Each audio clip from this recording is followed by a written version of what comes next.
Jadi Pak, negeri kita hancur bukan karena musim hujan. Negeri kita hancur bukan karena longsor. Negeri kita hancur bukan karena gempa. Negeri kita hancur karena ternyata hari ini banyak orang Islam yang masih bertuhankan kepada setan.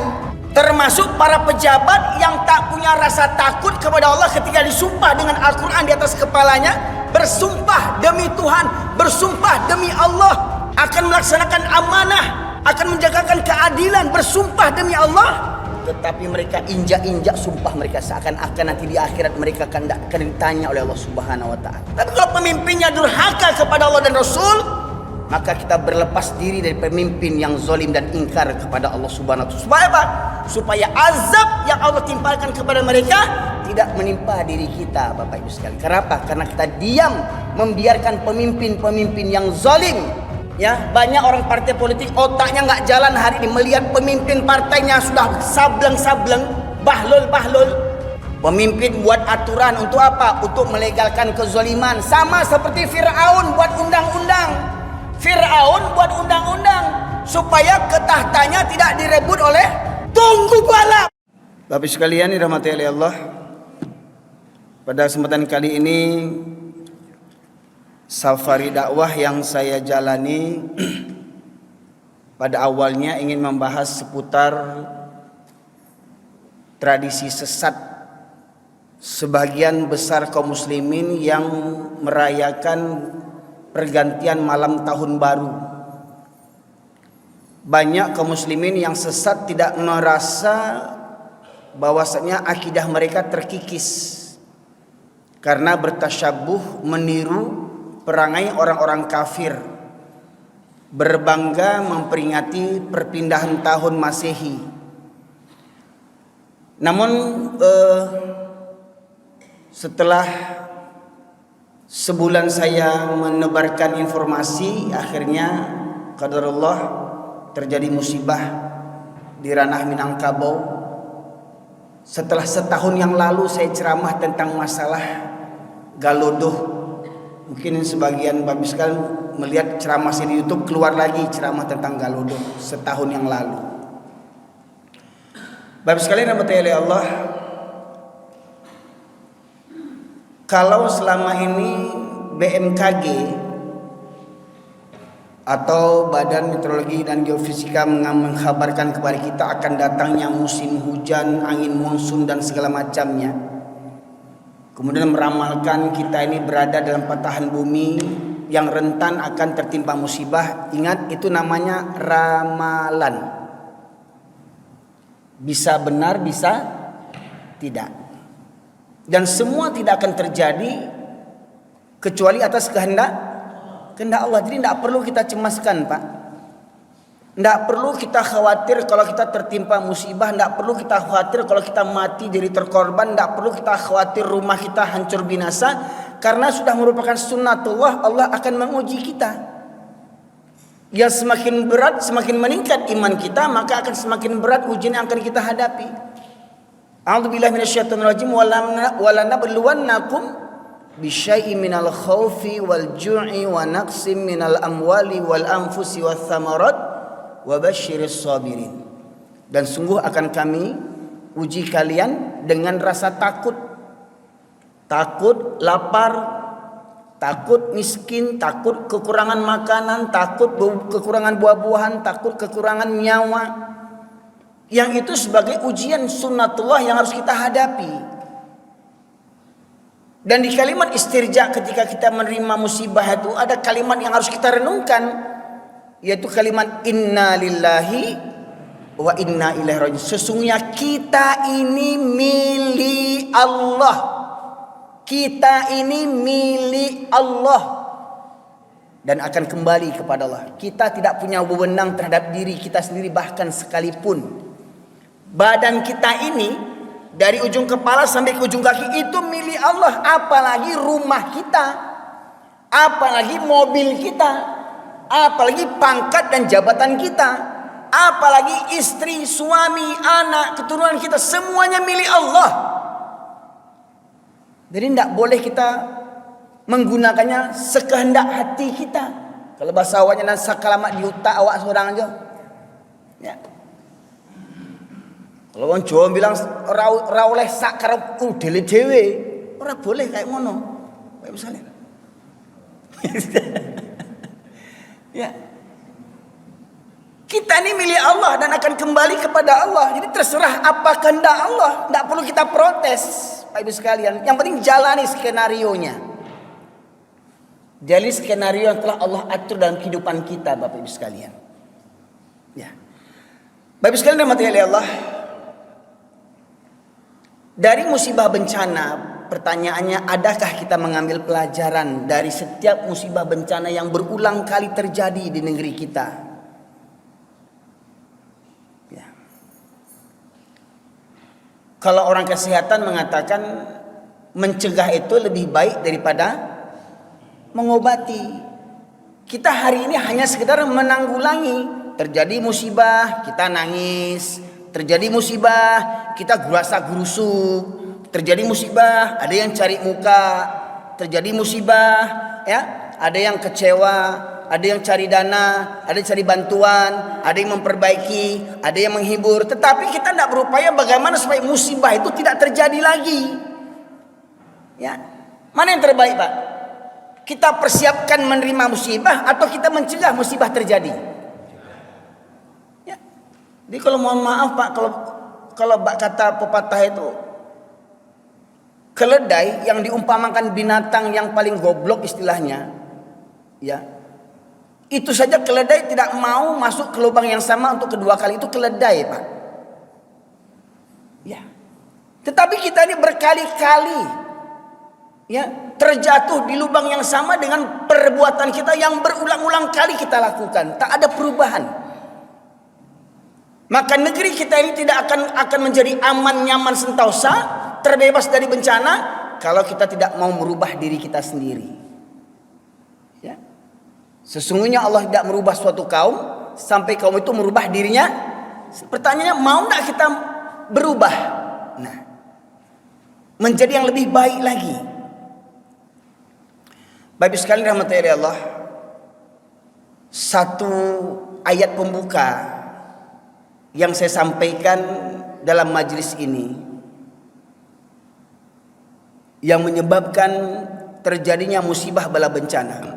Dari sekian banyak ayat, di pembuka ayat ini, di pembuka kajian ini saya paparkan surat Al-A'raf ayat yang ke-96. A'udzu billahi minasyaitonir rajim.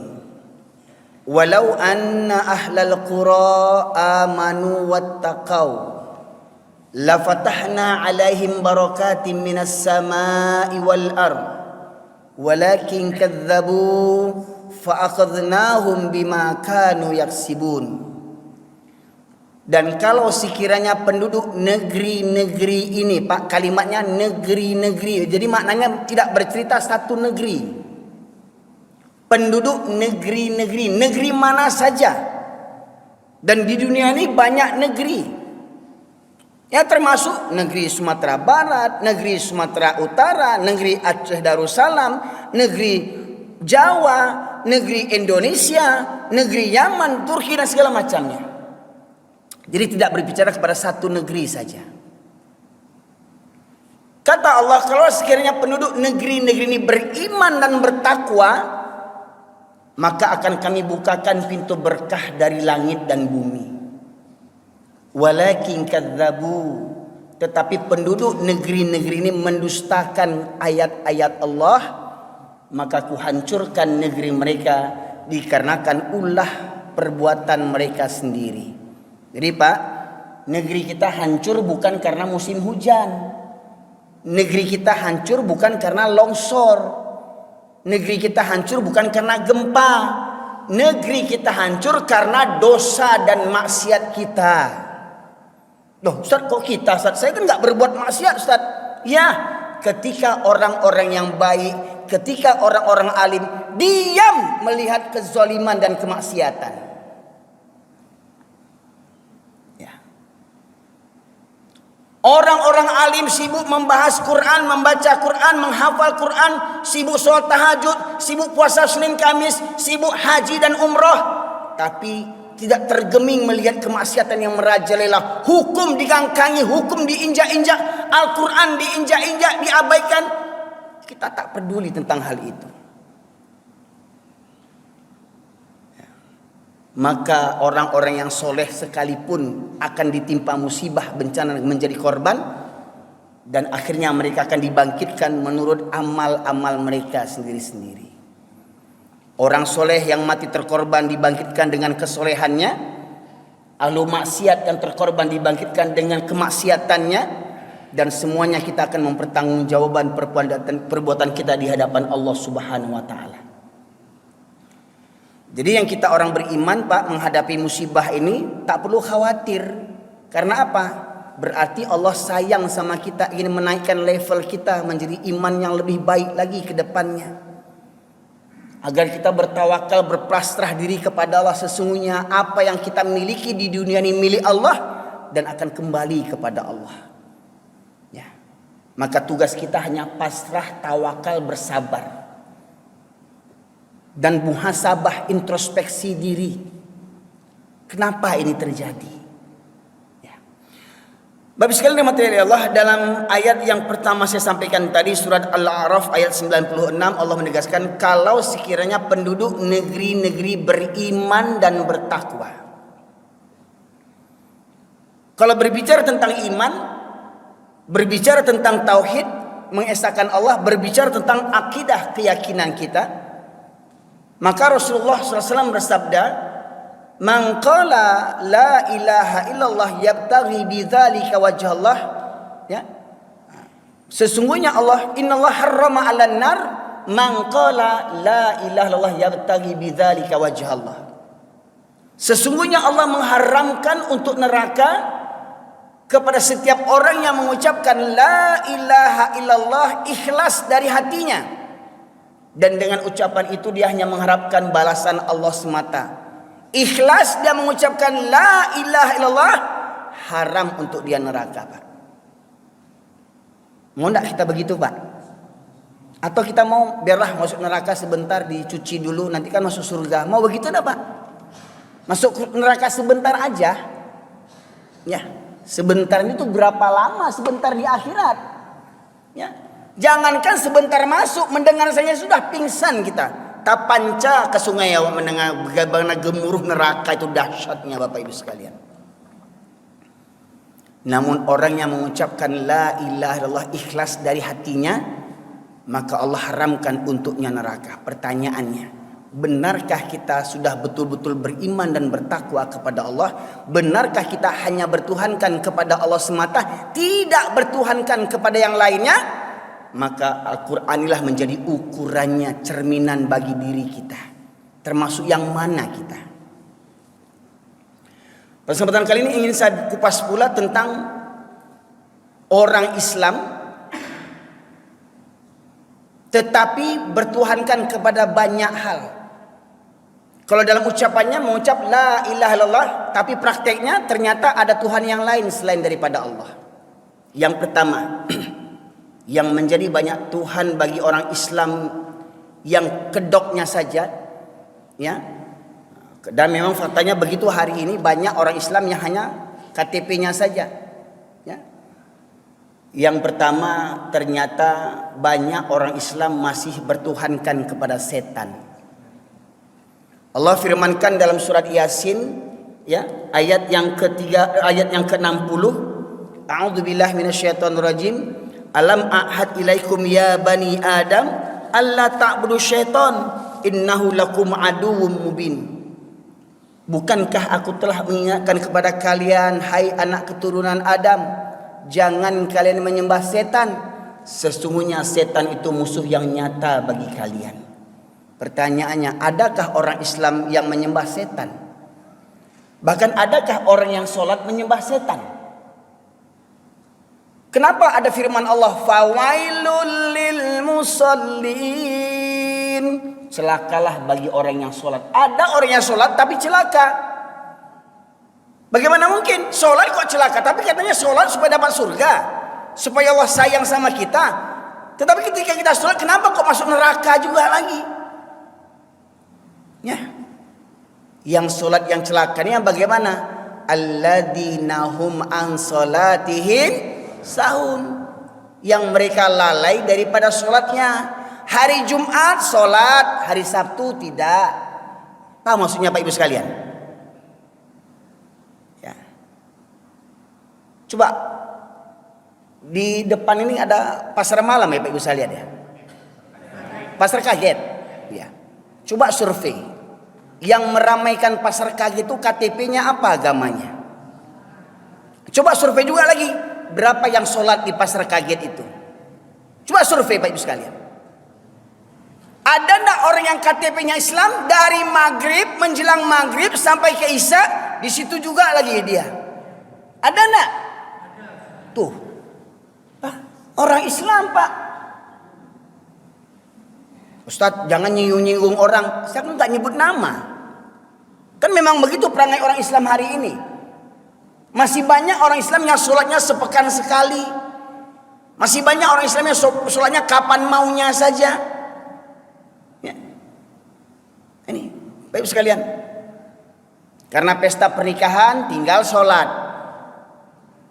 Karena rapat tinggal sholat. Ya.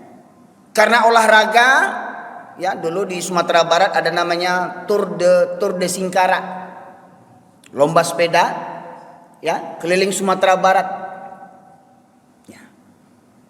Masya Allah, itu 1 jam sebelum pesertanya lewat pembalap-pembalap itu, ya guru-guru, murid-murid sudah menunggu di tepian jalan untuk mengibarkan bendera. Jalan ke masjid ditutup. Bayangkan, jalan ke masjid ditutup. Orangnya sejam lagi baru datang. Bayangkan. Ketika orang azan, Allahu Akbar, Allahu Akbar, bersamaan dengan lewatnya pembalap-pembalap sepeda. Coba berapa banyak yang nonton balap sepeda dengan yang datang ke masjid, Bapak Ibu sekalian.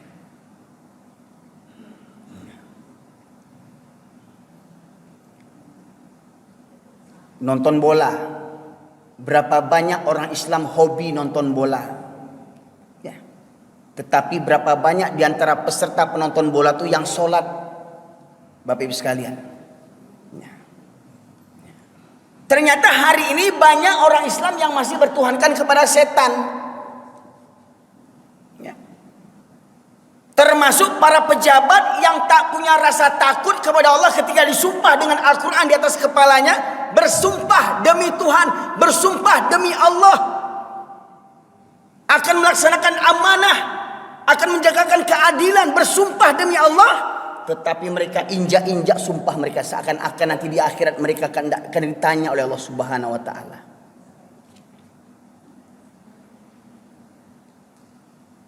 Yang pertama, Pak, banyak orang Islam yang masih bertuhankan kepada setan. Yang kedua, banyak pula orang Islam yang mempertuhankan hawa nafsu. Dalam surat Al-Jasiyah, surat ke-45 ayat 23, Allah berfirman, A'udzubillahi minasyaitonirrajim. Afara'aita man ittakhadha ilahahu hawahu. Pernahkah kau perhatikan orang yang mempertuhankan hawa nafsunya? Allah menetapkan A, tetapi hawa nafsunya ingin B. Nah, mohon maaf nih Pak ya, alhamdulillah saya akan yakin ketika saya sampaikan ini mungkin tidak ada di antara bapak-bapak yang menentang pendapat saya. Contoh Pak, rokok itu merusak kesehatan atau tidak? Merokok itu baik atau buruk? Merokok itu sunnah atau makruh? Saya tanya dulu makruh. Arti makruh itu apa? Banyak ustadz-ustadz nih ahlu hisab, ya. Oh merokok itu kan makruh. Sekarang tanya ustadz, makruh itu artinya apa ustadz? Coba Pak, makruh itu artinya apa Pak? Secara bahasa. Yang dibenci. Makruh itu perkara yang dibenci, asalkan dari karoha yakrohu makruhun, perkara yang dibenci. Bagaimana mungkin ada ustadz ceramah mengerjakan yang dibenci oleh Allah dan Rasul? Dia ceramah, menyampaikan ayat, dia jadi imam, tetapi mengerjakan perkara yang dibenci Allah dan Rasulnya. Waku rapantes. Makanya di Arab Saudi, Timur Tengah sana Pak, kalau ada imam perokok, ndak laku imam perokok. Ke laut aja. Kalau ditanya Pak, secara akal saja jawab, rokok itu memberi manfaat atau memberi kemudaratan? Oh, saya kalau nggak merokok nggak keluar inspirasi saya.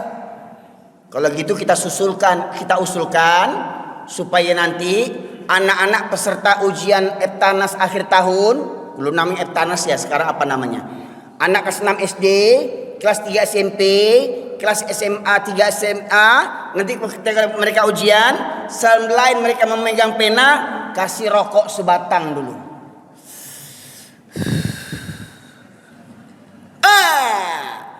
Tak buka pikirannya dek masuk rokok dari itu. Kita usulkan Pak kepada Menteri Pendidikan dan Kebudayaan agar setiap anak-anak SD yang ikut ujian dikasih sebatang rokok supaya cerdas semuanya. Itu kan. Lagi Pak. Mohon maaf. Yang perokok simpan dalam hati, rasa bencinya simpan dalam hati. Terserah Anda setuju atau tidak. Nanti engkau mati, saya pun mati, kita dihadapkan kepada Allah. Siapa yang benar nantinya? Mohon maaf, saya makanya agak berani karena apa? Di sini nggak ada yang merokok.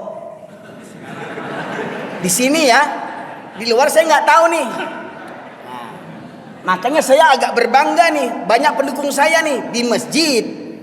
Ya, entah kalau di luar ya. Tapi situ kayaknya nampak puntung rokok di asbak belakang itu, kenapa itu? Ya,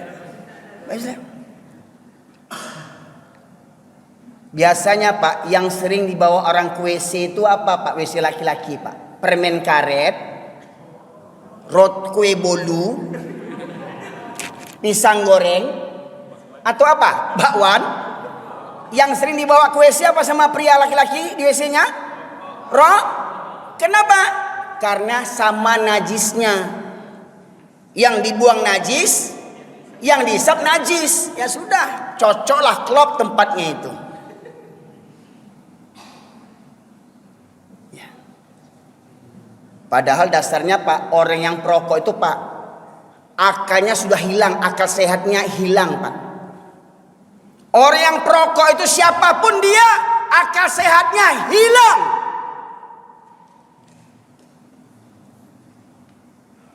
Nggak merokok, ambo nggak fokus. Nggak merokok, ambo asam-asam muncul, ambo sudah makan. Banyaklah alasannya tuh Pak Ibu sekalian. Pertanyaannya, hei perokok, Tuhanmu siapa? Allah apa hawa nafsu?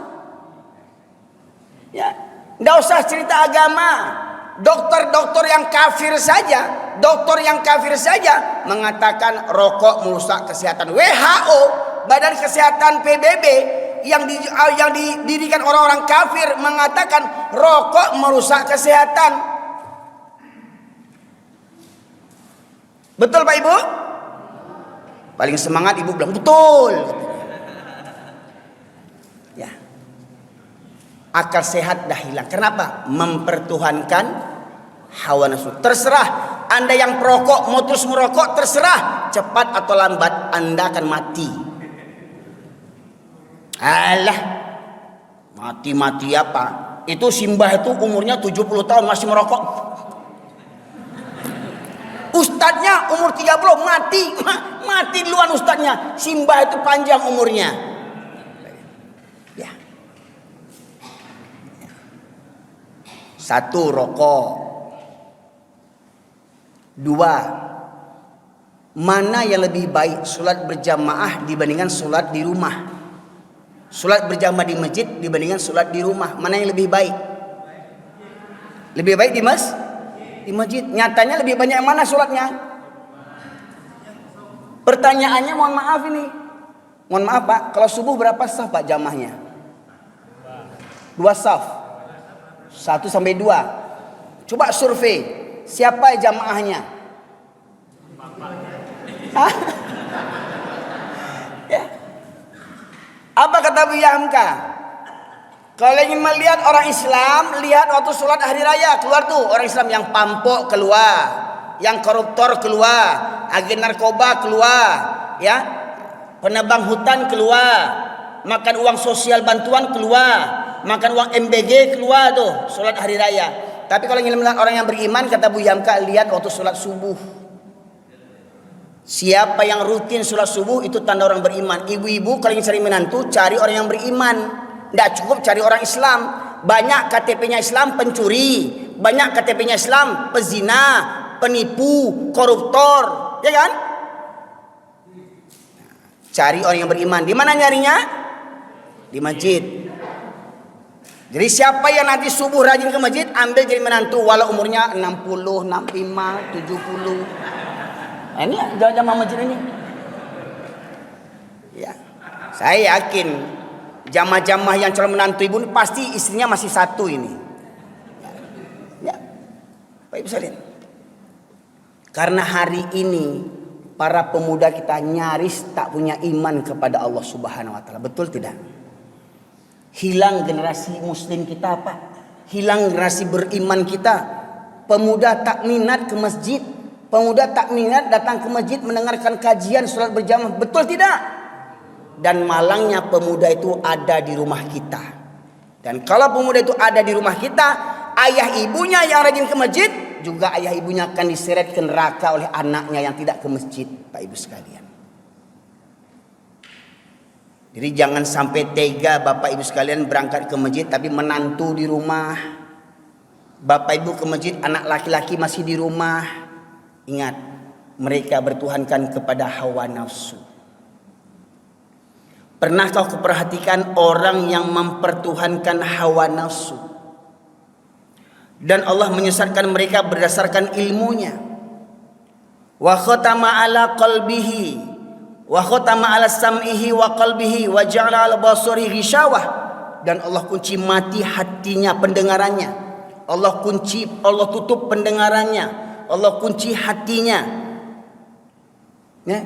Khatamallahu ala qulubihim wa ala sam'ihim wa ala absarihim ghisyawatun wa lahum adzabun azim. Allah kunci mati hatinya.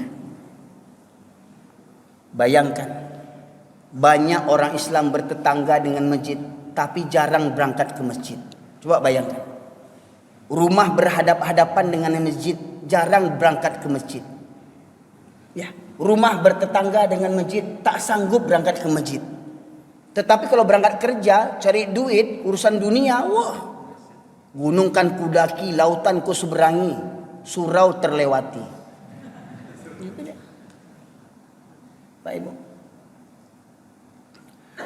Lantas kata Allah tadi dalam surat Al-Jasiyah ayat 23.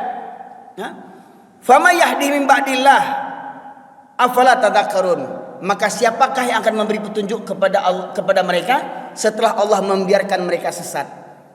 Jadi Allah biarkan mereka sesat. Siapa yang disesatkan oleh Allah? Orang yang mempertuhankan hawa nafsunya disesatkan oleh Allah Subhanahu wa taala. Hati-hati orang yang mempertuhankan hawa nafsunya. Makanya mohon maaf Pak ya, mohon maaf nih. Pemirsa mohon maaf. Orang perokok tuh susah dikasih tahu Pak. Betul. Bebal kepalanya, otaknya dah bebal. Banyak racun. Susah dikasih tahu. Dia akan cari dalih untuk pembelaan nafsunya Pak. Mohon maaf, yang marah silahkan aja. Ya, tapi jangan melempar-lempar ya. Marah aja. Ya. Kenapa? Otaknya udah banyak racun. Nggak punya kerjaan.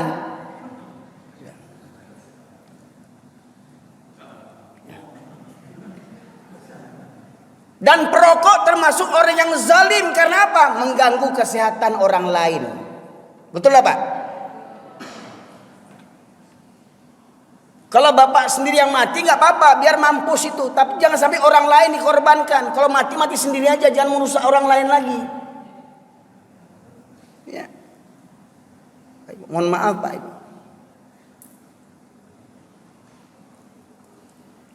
Oh ini banyak yang ngamuk dengan ceramah ini, banyak ngamuk nanti nih. Iya. Kemarin ya orang dah ngamuk-ngamuk sama saya, sekarang bancing buat ngamuk lagi nih. Ya, supaya sadar kita Bapak Ibu sekalian. Ya. Kemudian yang berikutnya di dalam surat Al-Ahzab ayat yang ke-66 sampai 68. Yauma tuqallabu wujuhum finnar yaquluna ya laitana ata'na Allah wa ata'na rasula.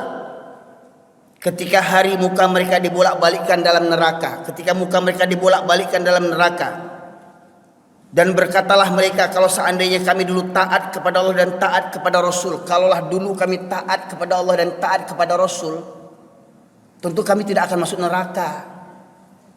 Penyesalan selalu datang kemudian. Ya. Kenapa mereka masuk neraka? Kenapa mereka tidak mau taat kepada Allah dan Rasul? Wa qalu rabbana inna ata'na sadatana wa kubara'ana fa adalluna sabila. Wahai Tuhan kami telah mentaati pemimpin-pemimpin kami dan pembesar tokoh masyarakat kami,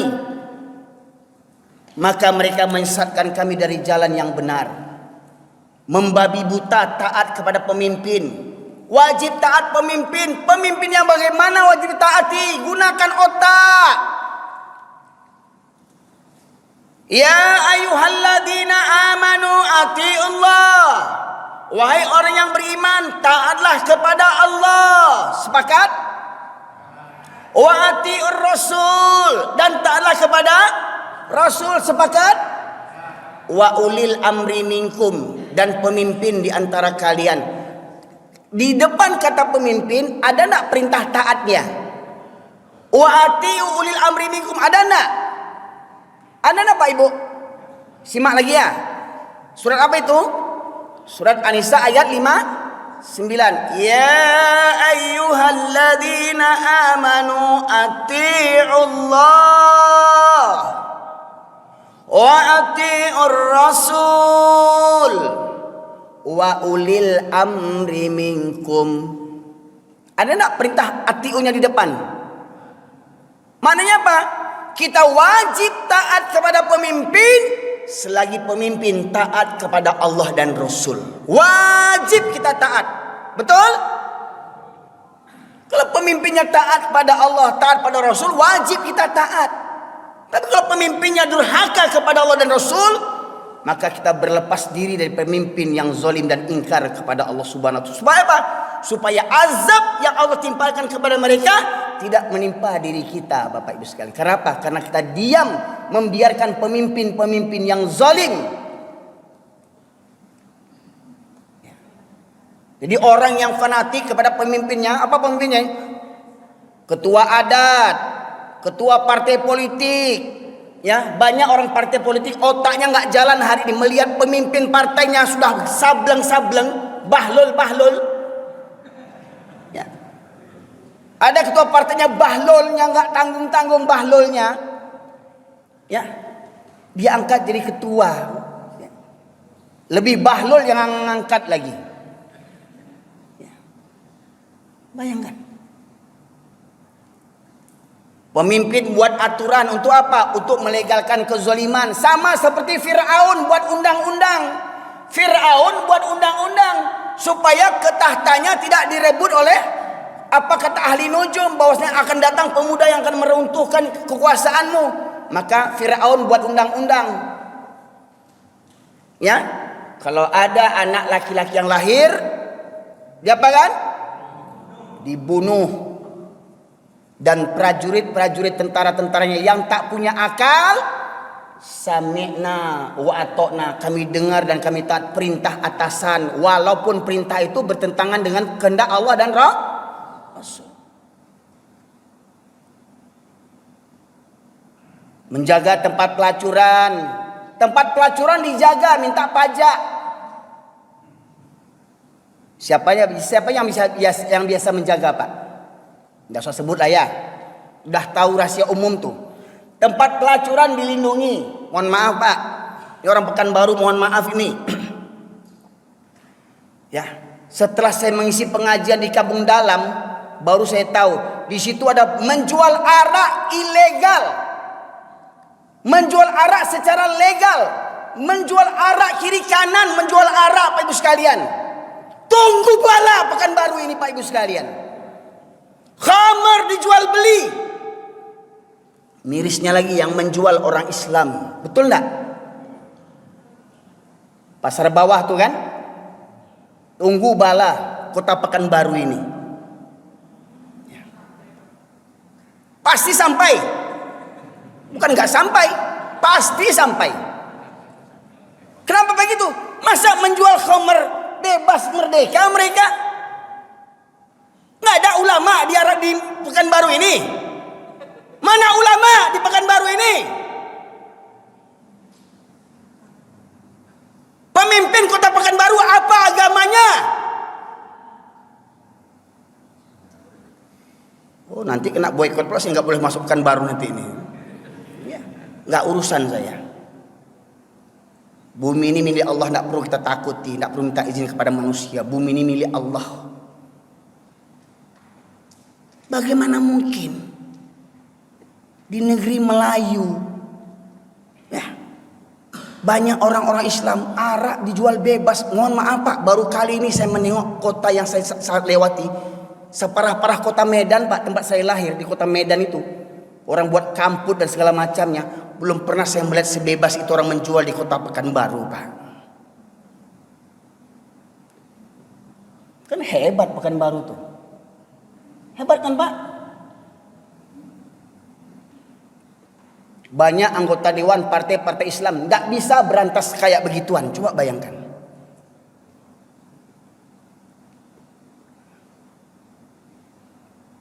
Jangan kita merasa aman, Pak. Ya, Bapak rajin ke masjid, ngundang ustadz, dengar ceramah, minum khamar nggak bisa juga. Masya Allah, nggak bisa juga diberantas tuh minuman khamar tuh, menjual belinya. Kita akan diazab Allah semua, Pak Ibu sekalian. Saya berani, saya cuma ngomong aja, Pak. Ya karena kata Rasulullah kan begitu. Kalau kamu melihat kemungkaran, kalau berani rubah dengan tangan. Obrak-abrik kalau berani. Kalau setiap dikeroyok, kau benjol-benjol muka kau obrak-abrik. Kalau nggak berani dengan tangan, dengan kekuatan, rubah dengan lisan. Saya baru cuma dengan lisan bisa, Pak. Karena saya tak punya kuasa. Saya tak punya kuasa. Saya tak punya pengawal pribadi. Saya tak punya tentara untuk mengawal saya. Saya tidak punya pasukan. Saya tidak punya anak buah. Saya tak punya bawahan. Tapi kalau melihat begitu kita diam saja, bicara nggak berani, memberantas nggak berani dengan kekuasaan, dengan kekuatan kita hanya berani diam saja. Hati-hati Pak, itu tanda lemahnya iman kita. Itu tanda lemahnya iman kita. Ketika kemaksiatan merajalela, kita hanya bisa diam, tak bisa berbicara apa-apa. Itu menunjukkan betapa lemahnya iman kita. Jadi Pak, khamar itu halal atau haram? Kenapa boleh dijual bebas? Oh, alasannya itu untuk orang-orang kafir. Ya. Sama dengan di Malaysia, Pak. Ketika saya di Malaysia tuh tempat jual-jual judi itu, toto-toto itu legal di Malaysia, Pak. Ditulis di depan tuh, judi adalah haram bagi umat Islam. Nah, mananya Pak, supaya orang Islam nggak beli. Yang beli orang Islam kebanyakan malahan. Ya. Sedangkan nggak dijual legal aja orang cari-cari, apalagi dijual legal. Kan begitu Pak? Ya. Ya. Maka kata penutup pada kesempatan kali ini Pak Ibu sekali, karena memang jadwal safari dakwah saya sampai tanggal 1 Januari ini nih. Ini kalau saya keluarkan materi semua habis materi saya. Ya, kata terakhir Pak, yang kita hari ini masih aman-aman saja. ketika kemaksiatan merajalela, ketika para penguasa membuat aturan undang-undang untuk melegalkan kezoliman mereka. Oh, mereka bilang negara kita negara hukum, tapi hukum menurut kepala otak sendiri-sendiri kelompok masing-masing aja, Pak. Hukum mereka buat untuk apa? Untuk melegalkan kezoliman mereka, melegalkan kecurangan mereka, melegalkan kebohongan mereka. Mereka buat undang-undang tak ubahnya seperti Fir'aun. Maka kata Allah, A'udzubillahi minasyaitonir rajim. Falamma nasu ma dzukiru bih fatahna 'alaihim abwaba kulli syai' hatta idza farihu bima utu akhadnahum baghtatan wa hum mublisun. Maka ketika mereka melupakan peringatanku, ketika mereka melupakan ayat-ayatku, ketika mereka melupakan perintah dan laranganku, mereka mengerjakan laranganku, meninggalkan perintahku, maka aku bukakan semua pintu-pintu kesenangan, Pak. Tidak langsung Allah azab, Pak. Allah buka semua pintu-pintu kesenangan. Hingga ketika kalian berbangga dengan kesenangan itu, maka aku cabut nikmat itu secara tiba-tiba hingga kalian terdiam berputus asa, kata Allah. Jadi mohon maaf, musibah terjadi di Sumatera Barat, musibah terjadi di Sumatera Utara, musibah terjadi di Aceh, bukan berarti mereka semua pelaku maksiat, Pak. Betul? Sepakat kita? Ingat, orang yang mati hanyut, orang yang mati tertimbun di mata Allah, nilai mereka sama dengan mati syahid, Pak. Tetapi mati syahid mereka bergantung amal mereka selama hidup. Ya. Kalau sedang main judi, dihimpa, dibawa banjir, mati syahid, enak kali dia. Ya kan? Sedang main judi dibawa banjir, mati syahid. Enak kali. Kalau begitu mendingan kita ikut-ikut juga gabung situ sekalian. Ngapain kita ngaji-ngaji? Kita ngaji pun mati belum tentu mati syahid. Ya kan? Ini masyaallah muslimin. Jadi di antara sebab terjadinya musibah, bahkan banyak kita orang Islam tak lagi bertuhankan kepada Allah Subhanahu wa taala. Pengakuan Tuhan kepada Allah hanya sebatas di lisan saja. Ya, tidak dimantapkan dalam hati dan tidak terbukti dalam amal perbuatan. Kalau memang kita beriman kepada Allah, maka bagaimanapun kendala yang kita hadapi, selaku orang yang beriman, takkan pernah tinggal dia sholat walau sekalipun. Betul Pak Ibu? Ya. Orang sakit saja wajib sholat kan Pak? Tidak boleh berwudu, bisa dengan tayamum. Tidak sanggup berdiri boleh duduk, tidak sanggup duduk boleh berbaring. Berbaring tidak bisa mengangkat tangan boleh dengan isyarat. Apa alasan lagi mau meninggalkan sholat? Coba mohon maaf nih, sekali lagi mohon maaf ini. Berapa banyak supir-supir travel, supir-supir bis yang tak sholat, betul enggak? Mereka orang Islam. Nah ini renungan bagi kita bersama, Pak. Jadi saya menyampaikan kajian bukan ingin cari viral, Pak. Saya menyampaikan ini karena apa? Rasa gelisah dan khawatir saya melihat kondisi kita hari ini. Ya, begitu santainya kita melihat kemaksiatan merajalela. Saya khawatir kita semua nanti akan ditimpa musibah oleh Allah Subhanahu wa taala. Ya, maka daripada itu mari bersihkan hati kita bersama kita dalam barisan satu shaf kaum muslimin, saling mengupayakan beramar ma'ruf nahi mungkar dengan cara apa? Dengan cara mari kita makmurkan masjid-masjid kita. Dan tolong Pak, tolong Pak, bawa anak-anak kita Pak, bawa menantu-menantu kita Pak, Bapak pengurus, Bapak jamaah, tolong fikirkan bagaimana supaya para pemuda cinta ke masjid. Pak, buka YouTube Pak, buka YouTube Masjid Sejuta Pemuda. Pernah dengar Pak? Di Sukabumi, Masjid Sejuta Pemuda, Masjid Pemuda Indonesia di Surabaya, Masjid Jogokarian pengasas awalnya, Masjid Kapal Munzalan Pak. Ya, subuh pagi dikasih sarapan, zuhur kasih makan siang, malam kasih makan malam. Konsep masjidnya 3M, bukan 3 miliar Pak. Makan. Karena apa? Yang namanya makan pasti orang rame Pak, betul enggak? Ya. Ya, lunakkan hati mereka dengan kasih makan dulu Pak, daripada orang-orang kafir yang kasih makan. Ya, daripada bantuan-bantuan BLT yang ngasih makan, ya, MBG nggak jelas semacamnya, mendingan di masjid diadakan supaya rame jamaah Pak. Baik, demikian saja Pak kiranya. Semoga kita bisa bertemu kembali dalam lain kesempatan. Ya, insya Allah saya masih berada di Pekanbaru sampai tanggal 1 Januari Pak. Ya, semoga kiranya Bapak Ibu sekalian senantiasa diberikan keistiqomahan oleh Allah Subhanahu wa taala. Semoga kiranya Allah mengampunkan dosa-dosa kita di masa yang telah berlalu dan menjauhkan kita daripada dosa di masa yang akan datang. Dan semoga kiranya keluarga kita Allah anugerahkan keluarga yang sakinah, mawaddah, warahmah. Allah anugerahkan kepada kita pasangan hidup, istri dan suami yang soleh dan solehah, anak keturunan yang soleh dan solehah. Semoga kiranya di dunia kita berhimpun dalam satu keluarga, di surga kita berkumpul pula dalam satu keluarga di surganya Allah Subhanahu wa taala. Subhanakallahumma bihamdika asyhadu an la ilaha illa anta astaghfiruka wa atubu ilaik. Alhamdulillahirabbil alamin. Assalamualaikum warahmatullahi wabarakatuh.